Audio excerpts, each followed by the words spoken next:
Ça l'a fait, il était à deux doigts de péter les plombs, à deux doigts de le cogner. Il n'a pas apprécié l'invitation. 50 Cent et P. Diddy. Alors ces deux-là, ils ont une relation très particulière et cela depuis des années. Déjà à l'époque de How to Rob, 50 Cent menaçait de braquer, de racketter donc tous les artistes de New York, ce qui incluait P. Diddy. Alors P. Diddy, il a eu l'opportunité de retourner la situation, donc il était à deux doigts de signer 50 Cent dans son label Bad Boy Records. D'ailleurs, fun fact, c'est Jennifer Lopez qui lui aurait conseillé de se pencher sur cet artiste, ce 50 Cent qui a un vrai talent d'écriture.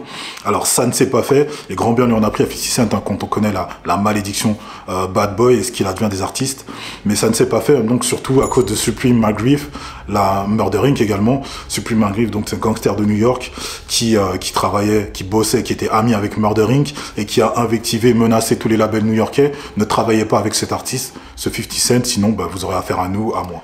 Clique dans le lien de description juste en bas pour recevoir immédiatement et gratuitement 10 astuces de lecture pour lire et retenir de manière beaucoup plus simple, beaucoup plus facile. C'est totalement gratuit et ça se passe dans le lien juste en bas. Malgré ça, 50 Cent et P. Diddy ont gardé un certain lien. 50 Cent a été l'auteur de pas mal de couplets de P. Diddy. I wrote for Puff, but What'd you write for Puff? Wrote for Puff, huh? What song did you write for Puff? The Not Guilty and the Filthy. Come on. Gotcha. Take this money, make this money. Oh, the G-Dep joint. Yeah. You wrote that? Yeah, You got a big plaque for that. Yeah. Ça a créé un lien, ils ont gardé les liens ensemble. C'est par la suite devenu la big star que l'on connaît, le hitmaker, la star voilà, que l'on connaît tous et que l'on apprécie tous.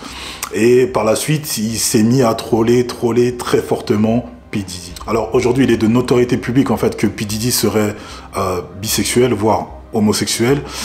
Donc il y a de plus en plus de témoignages qui sont sortis. Je pense à Jaguar Wright, chanteuse, Gene Deal également, son ancien garde du corps, qui parle de plus en plus, qui nous livre de plus en plus d'informations. C'est une vraie source, une vraie mine. Si vous comprenez l'anglais, allez voir ses vidéos. Également Kirk Burroughs, le premier CEO de Bad Boys, avec qui on lui prêterait une affaire. Il y a des rumeurs aussi également qui lui prêteraient une liaison avec André Harrell.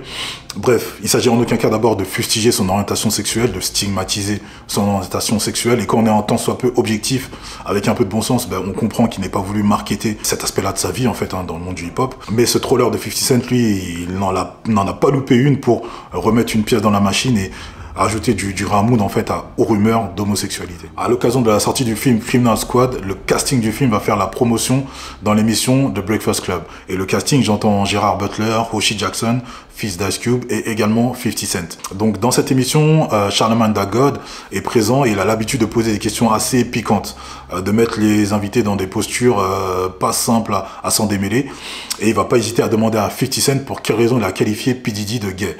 50 Cent répondra qu'il a regardé l'émission de Drink Champ de Nori, dans lesquelles étaient présents Diddy, Fabulous et Jadakiss, et où Diddy agissait de manière assez fruity. Fruité, entendre de manière efféminée, précieux, qui renverrait un comportement gay. D'autre part, 50 Cent dira que dans cette émission, Diddy paraissait assez éméché, assez aviné en fait, et qu'il avait invité notamment Fabulous à faire la fête.